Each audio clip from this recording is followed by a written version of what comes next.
Hello, future doctors of India. Welcome back to the Mantra family. I'm Varun Agrawal, and this is your channel of Mantra Biology. जैसा कि last 2 lectures में हमने पढ़ा था xylem phloem के बारे में कंप्लीटली पढ़ा था, फिर हमने कुछ स्पेसिफिक सिक्रेटरी टिश्यूज देखे थे। आज के इस लेक्चर में मैंने बताया था कि हम देखेंगे टिश्यू सिस्टम के बारे में।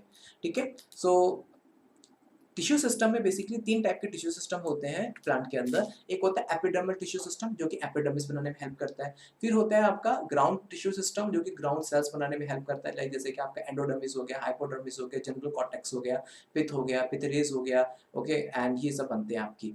फिर आपका नेक्स्ट होता है आपका वेस्कुलर टिश्यू सिस्टम जिसमें आपका जाइलम और फ्लोएम का फॉर्मेशन होता है। ठीक है, वो सब यहीं पे लिखा हुआ है, देखिए। Okay, we were discussing the different types of tissue based on the types of cell present.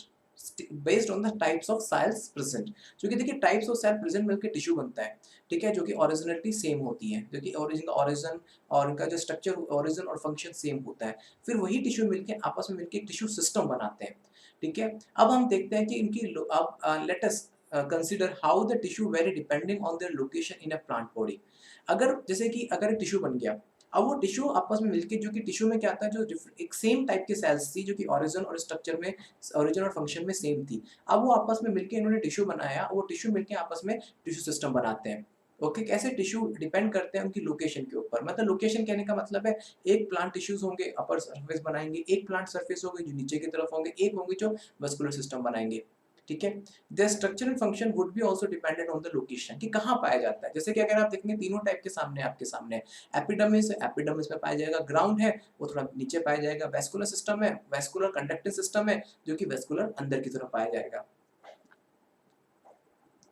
Tissue system के फंक्शन क्या है? प्रोटेक्शन देना। सो एपिडर्मिस पाई जाती है, उसके नीचे हाइपोडर्मिस पाई जाती है जो कि प्रोटेक्शन देती है ताकि इंजरी ना हो कोई भी। ठीक है, एंड फिर होता है conduction of food and water जो कि जाइलम एंड फ्लोएम उसके लिए होते हैं। Storage and food and water जो कि पैरेन्काइमेटा सेल का काम होता है, पिथ का काम होता है। ओके, जनरली जितने भी देखिए हमेशा पैरेन्काइमेटा सेल्स ही होंगी जो फूड एंड वाटर को स्टोर करेंगी, जनरली फूड को जो स्टोर करती है। अगर चाहे वो किसी भी फॉर्म में हो सकती है, चाहे पिथ फॉर्म में हो, चाहे पिथ फॉर्म में हो, या फिर पैरेन्काइमेटस फॉर्म में हो, किसी भी फॉर्म में हो, तो वो पैरेन्काइमेटा सेल का ही मॉडिफिकेशन होगा। एपिडर्मल टिश्यू सिस्टम, देखिए एपिडर्मल सिस्टम्स ये प्लांट सेल का आउटर पार्ट होता है, ठीक है, जो कि प्रोटोडर्म से ओरिजिनेट होता है। ठीक है, सिंगल्स देखिए, या तो आपकी जो एपिडर्मिस होती है या तो सिंगल लेयर होती है या फिर मल्टी लेयर्स होती है। अगर वो सिंगल लेयर होती है तो उसको हम यूनिसेरेट कहते हैं, और अगर मल्टी लेयर होती है उसको मल्टीसीरिएट कहते हैं। यूनिसीरिएट और मल्टीसीरिएट, अगर वो मल्टीपल लेयर्स उसके अंदर प्रेजेंट है, डिपेंड करता है कहाँ पे मल्टीसीरिएट है और कहाँ पे यूनिसीरिएट है। अब अगर देखें जीरोफाइटिक प्लांट्स के अंदर वो मल्टीसीरिएट होती है, क्योंकि इससे क्या है, मल्टीसीरिएट होने से वाटर का इवोपरेशन कम होता है। ठीक है, तो आप देखोगे बहुत हार्ड एपिडर्मिस होती है उसकी, जीरोफाइटिक प्लांट्स की, लाइक कैक्टस वगैरह की। Okay, structure of epidermal system, ये पैरेन्काइमेटस होता है, क्योंकि इसलिए होता है क्योंकि इंजरी होता है तो उसको हाथों हाथ उसको फिल किया जा सके। कॉम्पैक्टली अरेंज होता है जिसमें कुछ इंटरसेलुलर स्पेस उसमें एब्सेंट होते हैं। हाँ, वैक्यूल्स उसके अंदर पाए जाएंगे, प्रोटोप्लाज्म उसके अंदर प्रेजेंट होगा। ओके, लिविंग सेल्स होती हैं। ओके, ये तो बता ही दिया, साइटोप्लाज्म होगा, लार्ज वैक्यूल होगी, और कभी-कभी क्या होता है कि इसके ऊपर क्यूटिकल की लेयर पाई जाती है, जो कि वाटर के लॉस के प्रिवेंशन को रोकती है, प्रिवेंट करती है। लेकिन ये रूट के अंदर क्यूटिकल एब्सेंट होता है, केवल लीफ के अंदर प्रेजेंट होता है। जीरोफाइटिक प्लांट के अंदर जो क्यूटिकल की लेयर थोड़ी मोटी होती है, लेकिन जो हाइड्रोइड्स प्लांट्स होते हैं उसमें क्यूटिकल की लेयर बहुत थिन होती है। ठीक है, एंड जिसके अंदर क्यूटी नहीं पाया जाता है, जैसे कि हाइड्रोफाइट प्लांट है, जैसे कि जो प्लांट्स वाटर में रहते हैं उनको हम एपीब्लेमा प्लांट्स कहते हैं। तो बेसिक चीज़ें हैं जस्ट माइंड में रखने की है। अब फंक्शन क्या होंगे एपिडर्मिस के लिए? उसको इंजरी से बचाना। Okay, protect from A high light intensity. देखिए क्या होता है कि हमेशा जो क्लोरोफिल होता है, आपके जो क्लोरोप्लास्ट होती है वो एपिडर्मिस के नीचे पाया जाता है मेसोफिल सेल्स के अंदर। ठीक है, और अगर इनकेस बहुत ज़्यादा लाइट प्रकाश की कैपेसिटी आती है तो क्लोरोफिल के, सॉरी, क्लोरोप्लास्ट के डैमेज होने के चांसेस होते हैं, क्योंकि वो है तो ऑर्गेनिक कंपाउंड ही। ठीक है, क्लोरोफिल भी एक ऑर्गेनिक कंपाउंड ही है, तो एपिडर्मिस जनरली लाइट को फ़िल्टर करके ही नीचे भेजता है। ठीक है, एक सपोर्टिंग लेयर, एक फ़िल्टर लेयर बन जाती है, प्रोटेक्टिव लेयर बन जाती है। और थर्मल चेंज ना हो, कोई भी थर्मल चेंजेज़ आते हैं, टेम्परेचर कम होता है, ज़्यादा होता है, तो नीचे के जो कंपोनेंट है, वो सेफ रहें। इसके अलावा म्यूसिलेज की लेयर पाई जाती है उसके ऊपर म्यूसिलेज जनरली क्या करते हैं कि जहाँ वाटर की बेसिकली जहाँ पे वाटर के लॉस को रोकने के लिए, वाटर को स्टोर करने के लिए जनरली प्लांट क्या करते हैं, वाटर को म्यूसिलेज के फॉर्म में स्टोर करते हैं। जैसे कि फूड को वो बेसिकली स्टार्च के फॉर्म में स्टोर करते हैं, ट्रांसलोकेशन सुक्रोज के फॉर्म में होता है, स्टोर स्टार्च के फॉर्म में करते हैं। वैसे ही सेम वाटर को म्यूसिलेज के फॉर्म में स्टोर करते हैं। जैसे कि भिंडी में आपने देखा होगा चिपचिपा जो एक स्टिकी निकलता है ना, स्टिकी जो मटेरियल निकलता है वो एक्चुअली म्यूसिलेज होता है जो कि प्लांट स्टोर करते हैं वाटर को। इसके अलावा एपिडर्मिस के ऊपर कुछ प्लांट्स की जो एपिडर्मिस होती है उसके अलावा कुछ हेयर्स भी पाए जाते हैं। जैसे कि स्टेम सेल के ऊपर हेयर पाए जाते हैं, रूट की एपिडर्मिस से हेयर निकलते हैं। ओके, वो बेसिकली रूट हेयर्स होते हैं। प्लांट जो अगर आपके स्टेम्स की जो एपिडर्मिस है उससे हेयर निकलते हैं उसको हम ट्राइकॉम्स कहते हैं। Root hair basically unicellular elongation होते हैं बेसिकली एपिडर्मिस सेल्स के, जो कि वाटर और मिनरल्स को एब्सॉर्ब करने में हेल्प करते हैं। ठीक है, इसमें मतलब on the stock epidermis cells होती है, ट्राइकॉम सेल्स होती है। ये जो ट्राइकोम सेल्स होती है शूट सिस्टम के अंदर होती है और ये मल्टी सेलुलर होती है, लेकिन रूट सेल जो होती है वो सिंगल सेलुलर होती है। रूट का काम क्या होता है, रूट की जो हेयर्स होती है उनका काम क्या होता है, वाटर को एब्सॉर्ब करना। और ट्राइकोम के अंदर जो ट्राइकोम जो मल्टी सेलुलर है उसका काम क्या है, उसका काम है वाटर के प्रिवेंशन को रोकना। ठीक है, सब वही लिखा हुआ है जो मैं आपको बता रहा हूँ। अब स्पेसिफिक टाइप के कुछ आपके एपिडर्मल स्ट्रक्चर्स हैं, लाइक लिथोसाइट सेल है, माइरोसिन सेल है, बुलिफॉर्म सेल्स है, ट्राइकोम सेल्स है, ओके, रूट हेयर है, इंस्ट्रोमेटा है। हम कुछ चीजों के बारे में पढ़ेंगे अभी हम। Okay, lithocyte cell. देखिए लिथोसाइट सेल का मतलब क्या है, लिथो मतलब इनऑर्गेनिक कंपोनेंट, साइट मतलब मतलब सेल, कोशिका। देखिए एक ऐसी सेल जिसके अंदर लिथो मतलब कैल्शियम कार्बोनेट का गुच्छा जिस सेल के अंदर पाया जाता है उसको हम लिथोसाइट सेल कहते हैं। और बेसिकली ऐसी सेल जिसके अंदर CO3 का गुच्छा पाया जाता है उस CO3 गुच्छे को हम सिस्टोलिथ कहते हैं। सिस्टोलिथ मतलब है, सिस्टोलिथ मतलब उसके अंदर CO3 का एक गुच्छा पाया जाना, कैल्शियम कार्बोनेट का गुच्छा पाया जाता है। जैसे कि cystolith is a botanical term for the outgrowth of the epidermal of cell. ठीक है, जनरली क्या होता है कि जो आपकी एपिडर्मिस होती है उससे नीचे की तरफ आउटग्रोथ निकलती है और वो आउटग्रोथ के अंदर कैल्शियम कार्बोनेट का डिपोजिशन होता है। ठीक है, जिसको हम लिथोस और ऐसी सेल्स को हम लिथोसाइट सेल कहते हैं। क्लियर, लिथोसाइट सेल बेसिकली कुछ पर्टिकुलर सर्टेन फैमिलीज के अंदर ही प्रेजेंट होगी, including in the many like genera of the okay Acanthaceae और are in the plant in the family of the Utricaceae के अंदर ही ये सिर्फ कैल्शियम कार्बोनेट का सिस्टोलिथ पाया जाता है। ओके,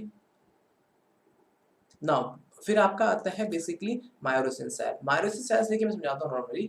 कुछ आपने जो बेसिकली जो ब्रासिकेसी फैमिली के जो प्लांट्स होते हैं जैसे कि मस्टर्ड है, जनरली आपने देखा होगा जब उसको आप जब उस ऑयल को जब आप उबालते हैं, जैसे मतलब कहने का गर्म करते हैं तो गर्म करने में स्मेल आती है सल्फर की। वही इसमें एक्चुअली मायरोसिन एक एंजाइम होता है जो स्मेल के लिए रिस्पॉन्सिबल होता है और उसकी वजह से कई फिर हर्बीवोरस प्लांट इससे दूर रहते हैं। क्योंकि मायरोसिन एंजाइम क्या करता है बेसिकली उसमें एक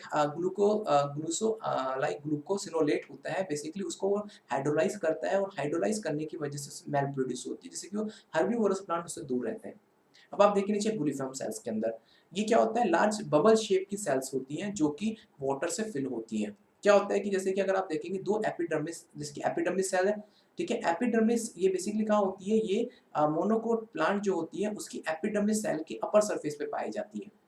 ठीक है, जनरली ये बेसिकली क्या होता है, near by the leaf when के आसपास होती है, इनकी मिड में होती है बुलिफॉर्म सेल्स। इनके अंदर जनरली वाटर फिल रहता है और ये इन्वायरमेंटल जब स्ट्रेस आता है मतलब पानी की कमी हो जाती है तो उस केस में ये लीफ को ओपन और क्लोज करने में हेल्प करते हैं।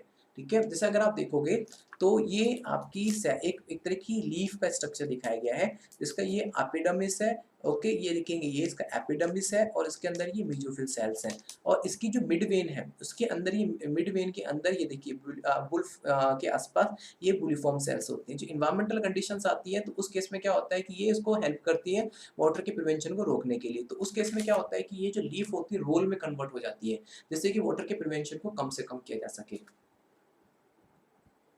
रूट हेयर ये बेसिकली एक एपिडर्म एक्सटेंशन होते हैं जो कि रूट से बाहर निकलते हैं। ये यूनिसेलुलर सेल होती है जो कि इसका काम होता है सॉइल से वाटर और न्यूट्रिएंट्स को एब्सॉर्ब करना।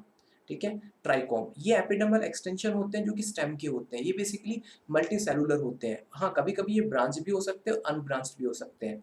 ठीक है, जिनका काम होता है कि वाटर को प्रिवेंशन से रोकना। क्लियर हो गया। एंड यह देखिए ये आपके दिख रहे हैं, ये आपके लाइक ट्राइकोम है, ये देखिए ट्राइकोम निकल रही है, ये स्कैनिंग इलेक्ट्रॉन माइक्रोस्कोप्स के लिया गया पिक्चर है। स्टोमेटा, स्टोमेटा आपने वैसे भी पढ़ चुके हैं काफी बार, तो बेसिक चीजें हैं। स्टोमेटा बेसिकली एपिडर्मिस सेल्स के अंदर पाया जाता है, ठीक है। ये बेसिकली लाइक लीफ के एपिडर्मिस में पाया जाता है, जिसका फंक्शन क्या होता है, ट्रांसपिरेशन और गैसेस एक्सचेंज दोनों को ही कंट्रोल करना, तो दोनों इसके थ्रू ही होते हैं, ठीक है। स्टोमे जो आप देखेंगे, स्टोमा जो होता है दो बीन शेप टाइप के स्ट्रक्चर से आपस में बाइंड अप होता है, लाइक जो स्टोमा होता है कवर्ड होता है, हम गार्ड सेल कहते हैं, जो कि इसको खुलने और बंद करने में हेल्प करता है, जो कि स्टोमल पोर को एनक्लोज करता है। अब ये किसी में बीन शेप का पाया जाता है, किसी में डंबल शेप का गार्ड सेल्स पाई जाती है, वो भी हम देखेंगे 2 मिनट में, ठीक है। मैं आपको दिखा देता हूँ वैसे, अगर स्ट्रक्चर है भी शायद आपको, देखिए अगर आप यहाँ देखेंगे तो अगर आप यहाँ पे देखेंगे तो ये स्टोमेटा है जो कि बीन शेप, ये देखेंगे थोड़ा बीन शेप के स्टोमेटा पाए जाते हैं, तो स्टोमेटा जो बीन शेप के होते हैं वो पाए जाते हैं मोनोकोट के अंदर। और यहाँ जो स्टोमेटा है वो आप बेसिकली जो अगर आप देखेंगे स्टोमेटा में जो स्टोमेटा में जो गार्ड सेल है, अगर डंबल शेप की पाई जाती है, वो पाई जाती है डाइकोट प्लांट के अंदर, मतलब डाइकोट की लीफ के अंदर पाई जाती है। लेकिन जो यहाँ पे अगर आप देखेंगे ये डंबल शेप के ये देखेंगे बीन शेप के पाई जाती है गार्ड सेल, वो पाई जाती है मोनोकोट के अंदर, ओके। देखिए वहाँ पे लिखा भी हुआ है, ठीक है। Guard the outer wall of the guard cell, जो आउटर वॉल होती है मतलब जो बाहर की तरफ होती है वो बेसिकली थिन होती है, और ठीक है, और इलास्टिक होती है। लेकिन जो इनर सेल होती है गार्ड सेल की, वो थिक होती है और नॉन इलास्टिक होती है। क्लियर। गार्ड सेल बेसिकली क्या होता है, उसके अंदर क्लोरोप्लास्ट भी होता है, हमने बताया क्लोरोप्लास्ट क्यों होता है, जिससे कि वो सनलाइट की प्रेजेंस में फूड का फॉर्मेशन करती है, और जिस क्योंकि जो कि बेसिकली स्टोमेटा पोर को खुलने में या हेल्प क्लोज होने और ओपन होने में हेल्प करता है।